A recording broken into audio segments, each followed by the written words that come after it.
Di Al-Quran itu ada banyak ayat ya. Di antaranya ayat la tudrikuhul absar wa huwa yudrikul absar. Jadi dia tidak bisa dijangkau oleh mata dan dia menjangkau semua mata. Ya. Logika sederhana mengatakan bahwa sesuatu yang tak terbatas tidak bisa dijangkau oleh indera. Jelaskan ini kan? Ya. Tidak usah kita berbicara sesuatu yang terbatas. Bahkan fungsi-fungsi indera kita ini pun satu fungsi tidak bisa masuk ke wilayah yang lain. Seperti tadi itu. Kita tidak bisa melihat suara, kita tidak bisa mendengar warna. Kita tidak bisa mendengar rasa, tidak bisa. Oke? Bahkan kemampuan kita melakukan sensasi dengan indera itu pun terbatas. Jadi yang bisa disensasi oleh indera pendengaran tidak bisa disensasi oleh indera penglihatan, tidak bisa disensasi oleh indera penciuman, tidak bisa disensasi oleh indera peraba, tidak bisa. Karena itu, apakah Anda akan berusaha untuk mendengar warna? Sia-sia. Orang yang berusaha mau mendengar warna, sia-sia dia.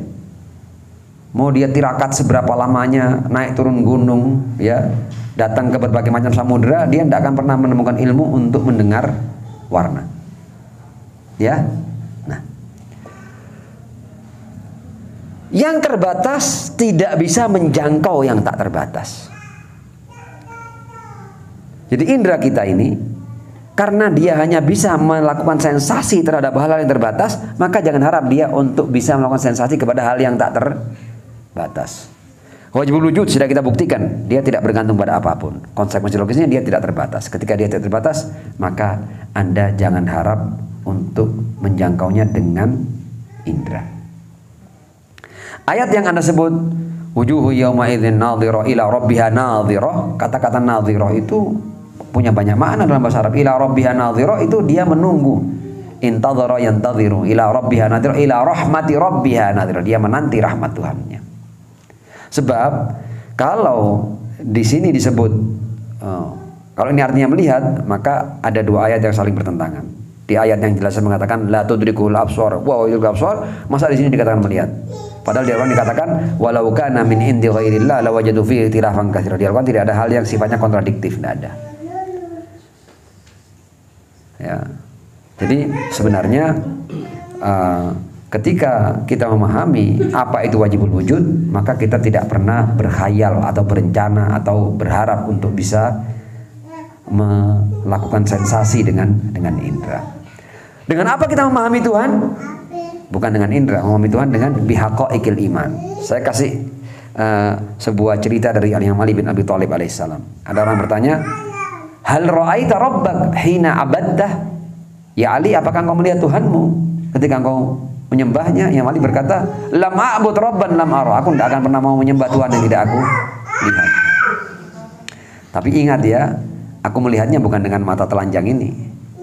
Walakin ra'adhul qulub bihaqaiqil iman. Yang melihat Tuhan adalah hakikat-hakikat keimanan. Apa itu hakikat keimanan yang baru saja kita pelajari tadi ini? Ya. Begitu akal kita mengatakan bahwa harus ada keberadaan yang tidak bergantung kepada apapun. Ini sensasi Anda kepada Tuhan. Jadi sensasi rasional. Anda tidak akan pernah memahami Tuhan seperti apa, bagaimana bentuknya. Karenanya Al-Quran sudah mengatakan, laisa kamitslihi syai'un, dia tidak seperti apapun. Dan bahwa dia tidak seperti apapun ini pun kita buktikan secara rasional. Karena dia tidak bergantung pada apapun, maka dia tidak terbatas. Ketika dia tidak terbatas, kita tidak akan pernah bisa memahaminya. Dan bahwa kita tidak bisa menjangkaunya itu pun kita buktikan secara rasional. Karena yang terbatas tidak bisa menjangkau yang tak terbatas. Tapi keberadaannya kita meyakininya. Harus ada keberadaan yang seperti ini. Seperti apa, bagaimana, kita tidak bisa menjangkaunya. Dan dia juga bukan keberadaan yang bisa ditanya dengan seperti apa, bagaimana. Dia tidak punya kaif. Ya. Jadi dia tidak seperti apapun. Karena Al-Quran mengatakan laisa kamitslihi syai'un, dia tidak seperti apapun. Jadi stop Anda untuk menghayalkan atau berfantasi tentang Tuhan itu seperti apa. Stop, karena Anda harus sampai pada titik bahwa Keterbatasan tidak mungkin menjangkau ketidakterbatasan. Anda hanya sampai pada hakikat keimanan yang namanya apa? Hatiku melihat Tuhan. Bagaimana melihat Tuhan? Harus ada keberadaan yang tidak bergantung pada apapun. Berarti Anda sudah mengenal Tuhan. Dipahami? Oke. Yang lain?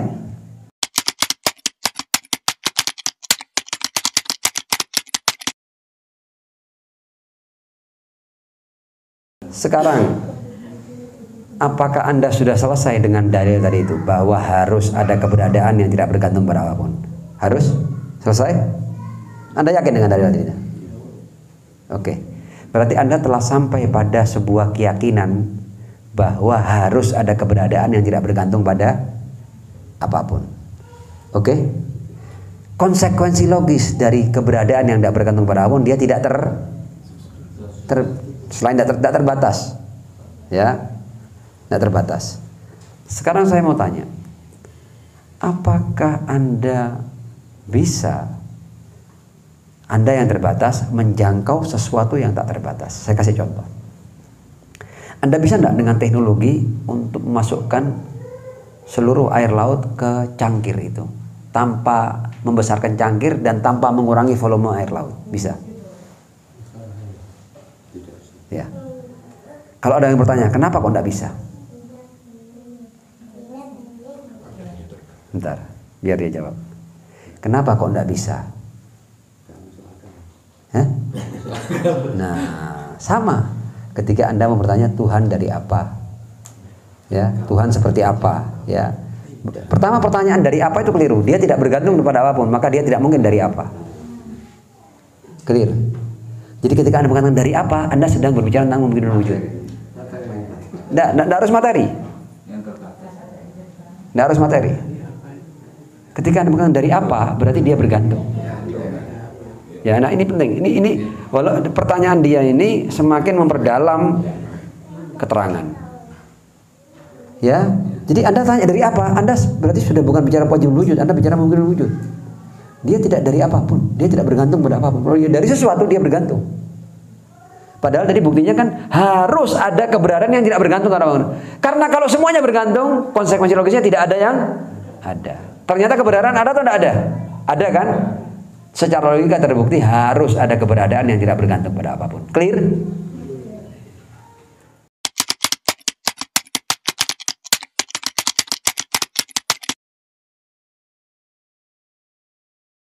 Masa lalu adalah salah satu item permasalahan yang ada dalam agama ini. Ya. Dan dalam agama ini kita tidak pernah diwajibkan untuk memahami segala sesuatu. Jadi namanya tidak pernah ada perintah Anda harus pahami ruh itu apa, tidak pernah ada itu. Sehingga itu bukan tanggung jawab kita. Ya, bukan berarti tidak ada pembahasannya, tapi tidak ada perintah untuk kita. Anda tadi berpikir kita nanti ketika menghadap itu apa ya? Itu Anda tidak perlu pikir prosesnya. Dan bahkan kita ini menjalani banyak hal tanpa kita tahu prosesnya. Saya mau cerita, Anda ketika lahir dari rahim ibu Anda, ya, bahkan di rahim itu terjadi apa saja yang terjadi.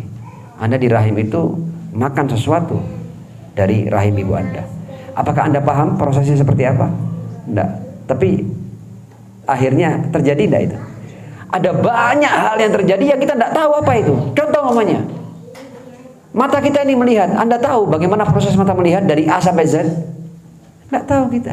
Bagaimana proses tumbuhnya rambut? Bagaimana proses kerjanya alat-alat motorik dalam tubuh kita? Kita semuanya tidak paham itu dan kita jalani. It's okay, no problem. Anda tidak diminta untuk memahami segala sesuatu. Kalau Anda diminta untuk memahami segala sesuatu, bahkan kita tidak sempat melihat.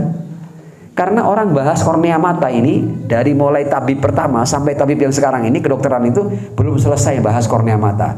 Masih ada banyak chapter untuk kornea mata. Nah, kalau kita diminta untuk memahami segala sesuatu, boten cekap semanten nomor kita.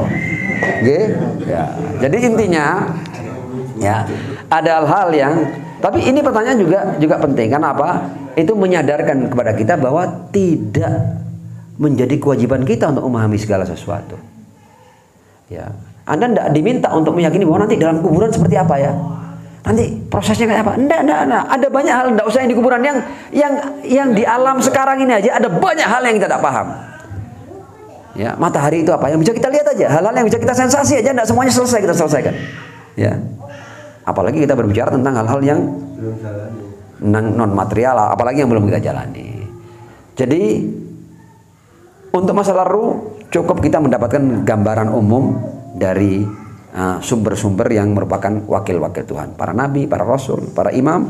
Nanti ada pembahasan sendiri. Ma huwa ruh, apa itu ruh, ada pembahasan sendiri. Ya, it's okay.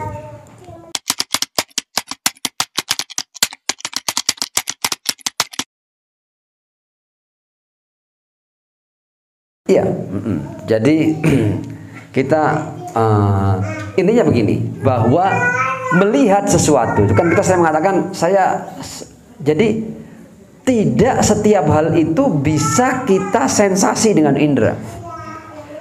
Padahal tadi kan sudah saya contohkan kan, bahkan tidak semua indera mampu mensensasi hal-hal yang bisa disensasi oleh indera yang lain.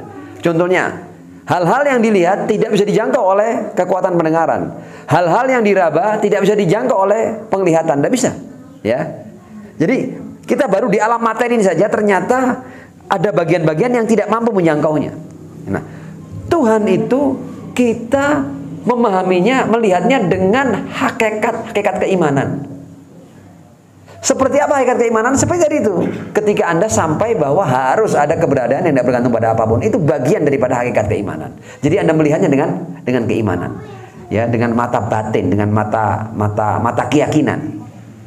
Jadi kalau bahasanya Mali, ma ra'athul uyun bi musyahadatil ayan atau iyan, walakin ra'athul qulub bi haqaiqil iman. Tuhan itu tidak dilihat dengan mata fisik ini, dengan pandangan yang kasat mata seperti ini, tapi dia dilihat oleh hati dengan hakikat-hakikat keimanan. Jadi hakikat keimanan bukan sesuatu yang muluk-muluk. Jadi ketika Anda sampai pada baruh bahwa harus ada keberadaan yang tidak bergantung pada apapun, itu salah satu daripada hakikat keimanan. Clear? Ya. Sama seperti tadi yang saya katakan, kita tidak pernah melihat kapan rumah ini dibangun, siapa yang bangun, berapa biayanya, seperti apa pondasinya, tapi kita yakin bahwa ada yang bangun. Itu namanya hakikat keimanan. Dan kita tidak perlu berdebat untuk itu, karena saking yakinnya pasti ada lah. Siapanya tidak perlu Anda tahu. Bagaimana cara bangunnya, dimulai dari mana, berapa orang, detail-detailnya tidak perlu. Clear? Bahkan untuk rumah yang sederhana ini pun kita tidak tahu detailnya. Ada berapa batu bata di sini? Yo kesel. Ya. Jadi intinya seperti itu. Apa tidak? Oh ya. Kemudian kalau tadi mau dicontohkan dengan apa itu? Dengan ilmu yakin, ainul yakin, hakul yakin, seperti inilah contoh-contoh umpamanya. Jadi kalau kita melihat asap, ya, ada asap di sana. Itu berarti ainul yakin. Kita yakin, ya, asap itu ada. Kemudian kita melihat asap, kita punya ilmu bahwa di situ ada api. Oke ya? Itu namanya ilmu yakin. Kalau kemudian tanpa Anda melihat apinya, ada asap, pasti ya ilmu yakin ada api di situ. Tapi kalau Anda ingin buktikannya, Anda dekati asap itu, Anda lihat, oh betul ada apinya. Ketika Anda lihat apinya, itu namanya ainul yakin. Ya. Kalau Anda mendekatinya sampai Anda merasakan panasnya api, hakul, oh ya benar api ini, bukan gambar. Ya. Clear ya? Jadi memang ilmu itu ada tingkatan-tingkatannya, itu sekedar tasbih saja. Jadi kalau kita melihat api dari asap, namanya ilmu yakin. Kita melihatnya langsung dengan mata telanjang, namanya ainul yakin. Kalau kita merasakan panasnya, namanya hakul yakin. Oh benar-benar api ini, bukan gambar. Ya, bukan filmnya api. Kalau filmnya api kan tidak panas. Ya, Anda melihat film perang, terjadi ledakan, Anda pegang ini pun nggak apa-apa, sakti Anda. Oke.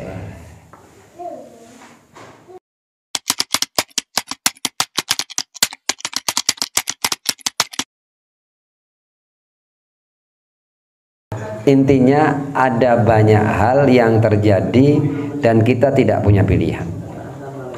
Anda lahir sebagai laki-laki dengan dua mata, dua telinga, dengan bentuk seperti ini, dengan wajah seperti ini. Anda pernah ikut menentukannya, pernah sharing sama Anda, malaikat atau Tuhan pernah sharing. Fik, kok kontak kayak ini ya. Kulitmu rada ini warna ya. Pernah di-sharing Anda? Enggak. Kon kok ayah ibumu fulan dan fulana ya. Enggak sharing Tuhan. Jadi itu ada banyak hal yang merupakan hak prerogatif Tuhan yang kita tidak terlibat sama sekali. Ya. Anda dicipta, pangeran gak enak rek, mosok aku dicipta tapi kudu mangan, kudu ngombe, lak malah kudu nyambut gawe awake iki. Tidak bisa protes Anda memang dicipta seperti itu. Anda dicipta dengan segudang kebergantungan. Anda bergantung pada oksigen, Anda bergantung pada cahaya, bergantung pada matahari, bergantung pada makanan dan minuman. Dan kita no way out dari situ. Dan itu menunjukkan bahwa diri kita hamba. Nanti itu dalam pembahasan akan semakin dalam insya Allah. Ya, tapi pertanyaan bagus.